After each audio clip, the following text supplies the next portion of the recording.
44. Dear Kiddo, take my hand into darkness. Mom aborts the baby Enzo and lies about the reasons. In Portland, when I told Mom that I wasn't in a relationship with her, she left the hotel sobbing. Full telenovela, hand to forehead, dramatic gasp, the whole production. She climbed into a cab, her eyes glistening with tears, and looked back at me as if we were in the final scene of Casablanca. The cab pulled away, and I thought, that's it. I'll never see her again. Ah, how young and naive I was. A few days later, I was holed up in a hotel in Seaside, Oregon. My room smelled like fish, not metaphorically, not poetically, just literally like dead fish.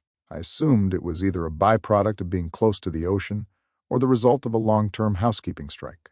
Either way, it was not an environment conducive to receiving one of the most unhinged phone calls of my life. Mom called to tell me she was getting an abortion. Now, first of all, why was she telling me this? Oh, wait, I knew exactly why. Mom insisted that I drive across the country to be by her side during the abortion. Yes, that's right.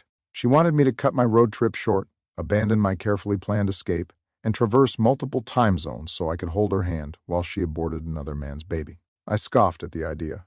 Hard. Even she had to hear how insane that sounded.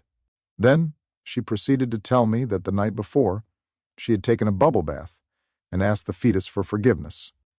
She had even named it Enzo, because of course, the doomed baby she was about to abort just had to have an Italian name.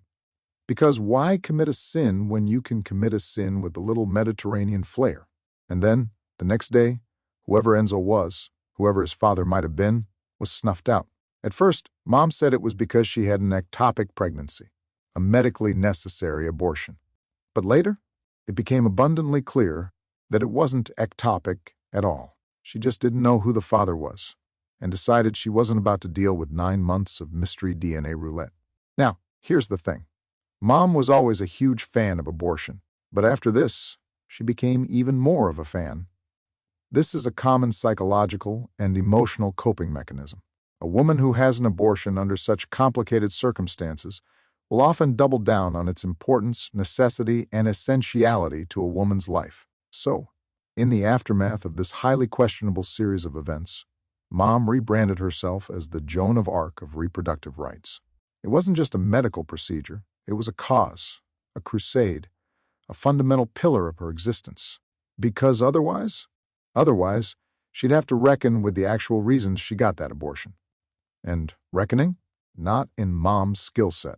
And as for me, I stayed in my fish-scented hotel room, stared out at the vast Pacific, and tried to absorb the fact that I had almost been guilted into road-tripping thousands of miles to be a front-row witness to yet another installment of Mom's ever-expanding theater of madness.